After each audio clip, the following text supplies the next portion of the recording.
welcome to the China Messaging Podcast, created by the Center for Latin American and Latino Studies at American University in Washington, D.C. I'll be your host today. I'm Eric Hershberg, and joining me today to talk about the digital Silk Road in Latin America and the Caribbean are Luiza Duarte, a research fellow here at the center, Patricio Giusto of the Center for International Studies at the Catholic University in Buenos Aires, and Margaret Myers, who's director of the Inter-American Dialogues program on China and Latin America. The topic of our conversation today is how the digital arena has become a strategic component of China-Latin America cooperation. The digital Silk Road is the technological component of a critical area of Chinese foreign policy, which is the Belt and Road Initiative. That program is deeply connected with President Xi Jinping's vision for China's engagement with partners across much of the globe. It encompasses all aspects of the digitalization of today's economies and everyday lives. But we're going to focus our conversation on telecommunications, from satellites to 5G, as well as the expansion of media cooperation between Latin America and agencies in China. And so we'll talk over the course of this conversation about the expansion of big technology companies from China in fiber optic, mobile equipment infrastructure, telecommunications carrier services, digital media services, and applications as well. Let me begin by welcoming the three of you, Luiza, Margaret, Patricio. Thank you so much for taking the time to join us in this conversation today. Let me begin by asking what you make of this concept of the digital Silk Road, and more importantly, what its relevance is for Latin America and the Caribbean. Margaret, maybe we can start with you. Thank you so much for the opportunity to join you. Really, Eric, just as you've described it, I view the digital Silk Road as something of an offshoot of the Belt and Road Initiative, or BRI, as it's conventionally known, which is now global in scope and has 21 official members in Latin America and the Caribbean as of just a few days ago when Argentina joined. The digital Silk Road, I think, is also reflective of the evolving nature of the Belt and Road Initiative. This is really an organic initiative. The digital Silk Road emerged as a concept really when China determined that investment in and exports of high-tech, highly innovative products to Latin America and other regions were in its national interest, whether in terms of its economic growth at home, sustaining certain rates of economic growth, but also in terms of advancing broader geostrategic competition. The scope of the digital Silk Road isn't well defined. It's up for interpretation, but in my view, it encompasses really all of the aspects of what China calls new infrastructure, which is essentially all innovation and tech-related industries. These new infrastructure industries, which really have been promoted amid the pandemic in particular, are both a factor in China's domestic growth and are being promoted overseas quite extensively, even right now as cross-border activity is a bit lower than what we've seen in the past. And here we're talking about 5G, right, which receives a lot of attention in telecoms in general, but also artificial intelligence applications, sales of Lenovo computers and Huawei handsets, or investments in ultra-high voltage transmission lines, smart grids, renewable energy, really all-encompassing. In terms of how it applies to Latin America and the Caribbean, what we're seeing there is just an absolute proliferation of activity in the delivery of all of these products, in part because Chinese companies are providing lower prices in many cases, and because Latin American and Caribbean governments view digital connectivity and digital services as a critical means by which to eventually exit, ideally, this difficult economic period. We're also seeing a lot of activity in mining, which I'm sure we'll talk about. Lithium, really factors prominently there, but also other minerals, gold, for example, that have technological applications. And in addition, I would say we're seeing wide-ranging Chinese actors. It's not just the companies, right? The Huaweis and the ZTEs, for example, but an extensive apparatus of governmental, quasi-governmental actors, university networks, overseas Chinese communities, sister cities and provinces networks that are really promoting this activity. And they're doing it not just at the national level, but at the state and provincial level and at the city level, right? Which makes a lot of sense because smart cities and safe cities technologies are applied at the local level, so require local level buy-in. And then I would say a couple of concluding thoughts. Accompanying all of this is an effort to coordinate on tech-related policy, this sort of policy coordination, which is also a feature of the BRI, to consider alongside Latin American governments who should govern the internet, right? And whether safety personal safety through AI-enabled surveillance, for example, is worth sacrificing some civil liberties and freedom. And then finally, it also entails deal-making with companies, whether public or private, that have explicit ties and obligations to share their data with Beijing. We've seen this most extensively with the Didi's, recent rein-in by the Chinese government. And whether this matters to the region or not is an important question, right? Data privacy sensitivities, I think, are less pronounced in Latin America and the Caribbean than the U.S., for example, but it will be critical, I think, for Latin American and Caribbean nations to review and upgrade their data privacy policies or tech transfer requirements or local content regulations, really, you name it, to ensure that they derive sufficient benefit from the digital Silk Road, however we define it. Very interesting. I mean, that's an extraordinarily important set of questions that you've raised. You mentioned, Margaret, that Argentina has just signed on to the Belt and Road Initiative. I know, Patricio, from your base in Buenos Aires, what are the discussions about the digital Silk Road in the broader context of Argentina's now being part of the Belt and Road Initiative? Yes, thank you, Eric. I think the case of my country is very interesting in relation to the DSR. Argentina is strategic for China for different reasons, such as its huge potential in raw materials, the food production capacity, and its geographical location, but also because it has a very attractive environment for scientific and technological cooperation, with local companies very competitive worldwide. Maybe one of the most relevant examples is the increasing cooperation we have in the field of satellites. Argentine companies such as Satellogic have been exporting satellites to Chinese counterparts for several years in a business ecosystem that I think is in full expansion. And at the same time, Chinese telecommunications companies such as Huawei, Lenovo, and TCL have a strong presence in Argentina with impressive future prospects. And besides, it is important to highlight that Argentina hosts since 2015 a controversial aerospace exploration facility operated by China in cooperation with the Argentine Aerospace Agency. And moreover, in his recent official trip to Beijing, our president, Alberto Fernandez, signed agreements related to expanding the bilateral e-commerce exchanges and also to incorporate Argentina in the Beidou navigation satellite system from China. All these elements combined, I think, make Argentina a country with ideal conditions for the expansion of the digital Silk Road in Latin America. But at the same time, I think Argentine public opinion is mostly unaware of what the DSR, and I think mainly because of the poor media coverage, but also due to China's deliberate efforts to keep all this sensitive progress out of the spotlight. And as a result, even the DSR is a critical issue.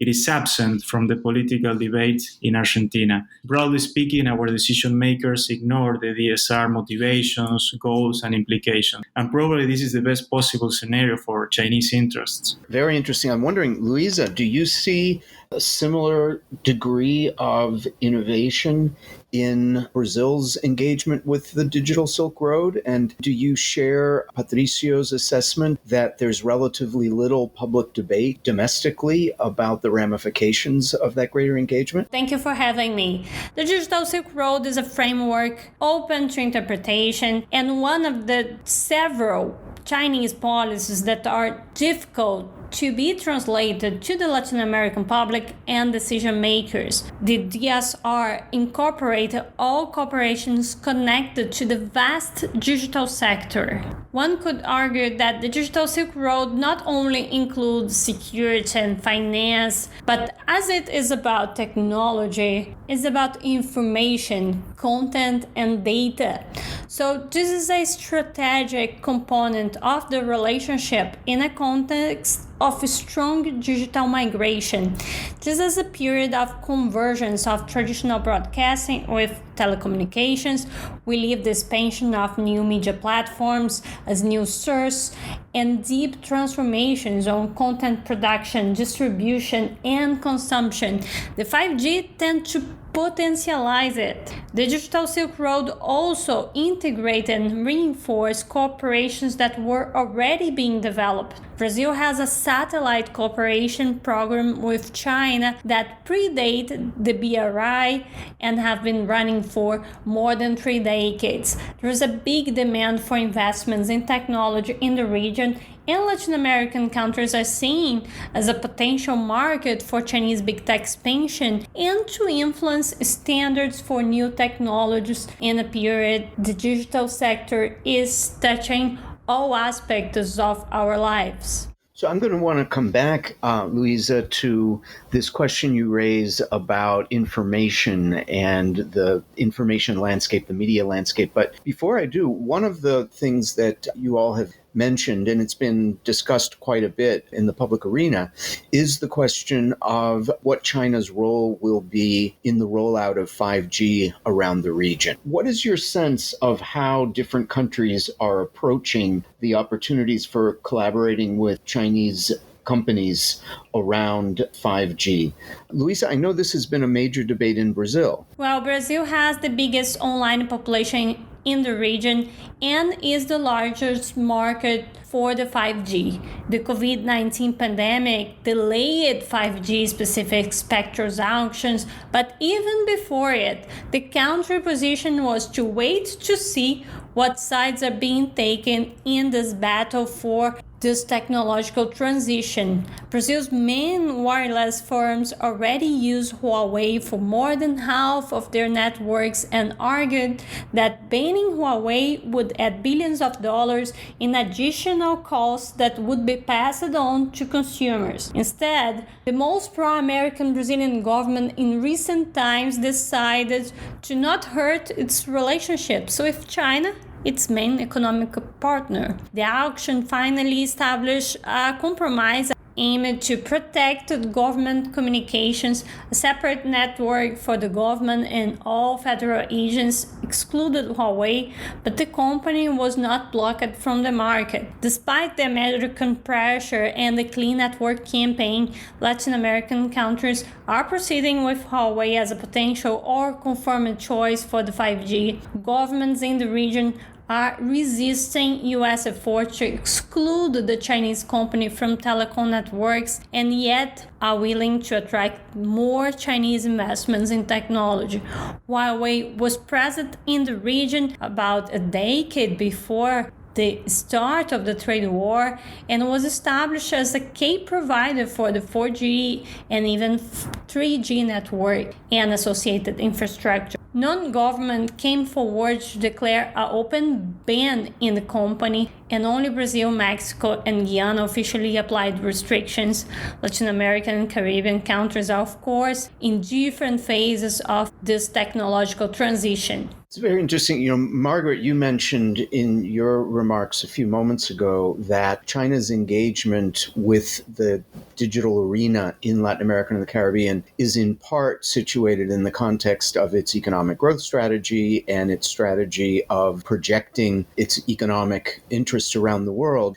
I'm wondering whether you see this particular moment of digitalization as fitting in some sort of trajectory of China's interests in Latin America and the Caribbean. Is there a narrative from Beijing regarding how this particular moment of digital transformation is critical for China's interactions with countries in the region? Certainly. I mean, it's a great question. I do think that a prioritization of exportation of finding markets for digital technologies and engaging in digital trade, for example, is a priority overall and one that is being carried out, overseas, whether in Latin America and the Caribbean or other regions. I don't see explicit mention of, this particular phase as being linked in a critical way specifically to Latin America and the Caribbean, but I will say that China views this region as a very important market because, first of all, there are a lot of consumers, right, who are already very well equipped to and understand the technologies that are being deployed and have a extensive appetite for them. And as I mentioned before, see digital connectivity, broadly speaking, as a critical way out of the current economic crisis. And so there is, I think, a really important alignment of interests. The other thing I would say is, Huawei, not just Huawei, but Chinese tech providers in general have much fewer opportunities, market opportunities in developed countries, in part because of laws and policies that have been put in place due to concerns about data privacy and other matters related to Chinese tech. And so there has been a prioritization in general of engagement with the global south by Huawei, by ZTE, by Dahua, by many other actors, seeing that, first of all, there is the considerable demand, but also far fewer hurdles, right, to engagement in this particular space. Well, one of the things that indeed Luiza mentioned and Patricio alluded it to as well is the changing communication landscape in the sense of the flows of information and awareness amongst the general public of China's role in Latin America and the Caribbean, its evolving role in the region. And I wonder if you can say a little bit more, Patricio, about how the digital transformation in the ways in which the public gets information and the ways in which information circulates, how is that affecting the role of China in shaping Argentine public opinion, or for that matter, in the region more broadly? Well, it's a good question, and I like to link it with China's soft power strategy in Latin America, because I think that in recent years there has been a significant change in China's soft power approach to the region. China no longer spreads its message only through the state-sponsored media in Spanish or Portuguese language, which has always had little impact. And I think they had measured that, basically because almost nobody reads Xinhua News or the People's Daily in Latin America. Now China has moved on to spreading its message through partnerships with private media outlets. In addition, this message is communicated in a much more attractive format that is compatible with the environment of the most popular social networks. And I think that is key in this matter. And together with this, China has been promoting and organizing major cultural events, generally coinciding with important dates in the Chinese calendar of celebrations, such as the Chinese New Year. It is pretty impressive to me how well organized these events are and how popular they have become all over Latin America. Particularly in the case of Argentina, I can prove that.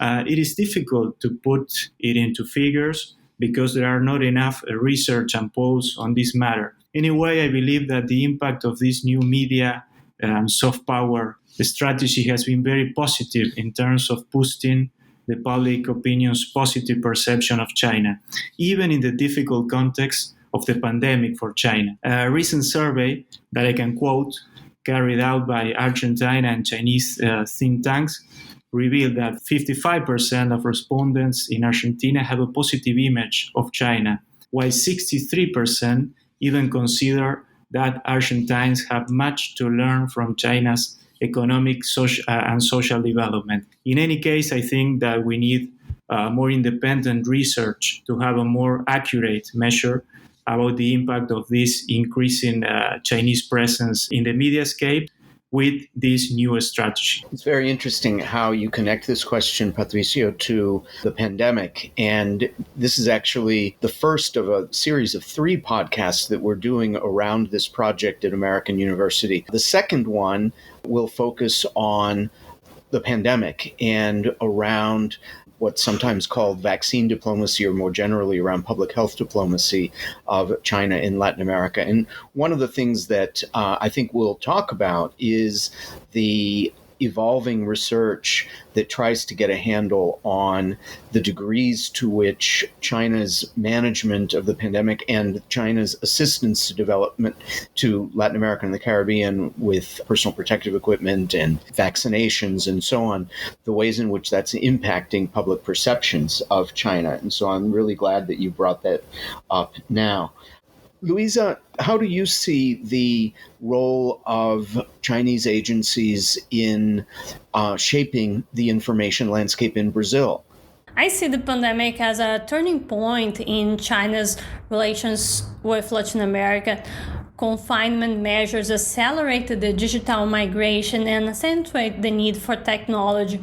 The pandemic also is a mark for the digital diplomacy development. We are watching wolf warrior behavior in Latin America too. The need for vaccines and medical supplies in a crisis period exposed economic dependence and asymmetrical relations, creating leverage to China. The pandemic is also a period of infodemic when we observe a violent dispute of narratives, technology, and social media are being used on a massive scale. In the past decade, just as China has consolidated itself as an important economic partner in the region, China has become a present actor in Latin American information flows.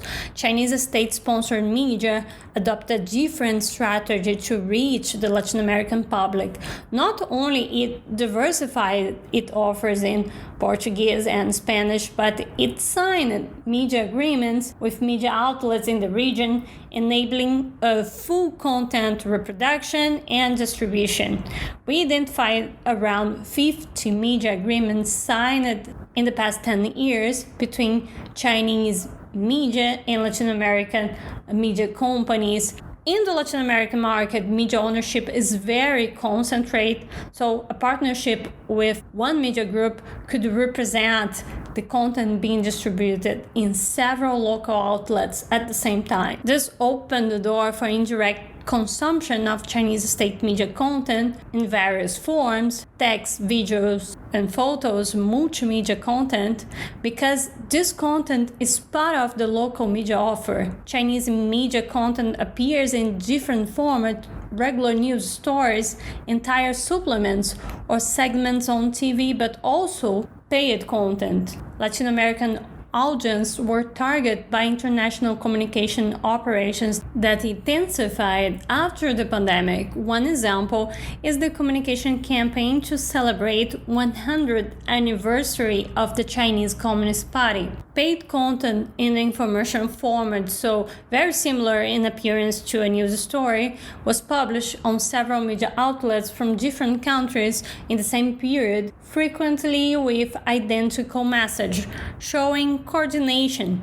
So why Latin American audience matters to China? Why is Latin American media distributing Chinese media content? What content is it? This is a new dynamic. It's really recent, is developing. We are following those developments, and the consequences are yet to be measured. This is such a fascinating and complex picture. Clearly, we're in a moment of extraordinary transformation with the digitalization of everyday life, and the degree to which the pandemic has, as you say, Luiza, accelerated some of these processes is extraordinarily important to consider. And of course, Patricio refers to China's engagement in Latin America and the Caribbean as an illustration of soft power in operation. And clearly, soft power in the digital age and in a moment of pandemic is very much impacted, right? And the nature of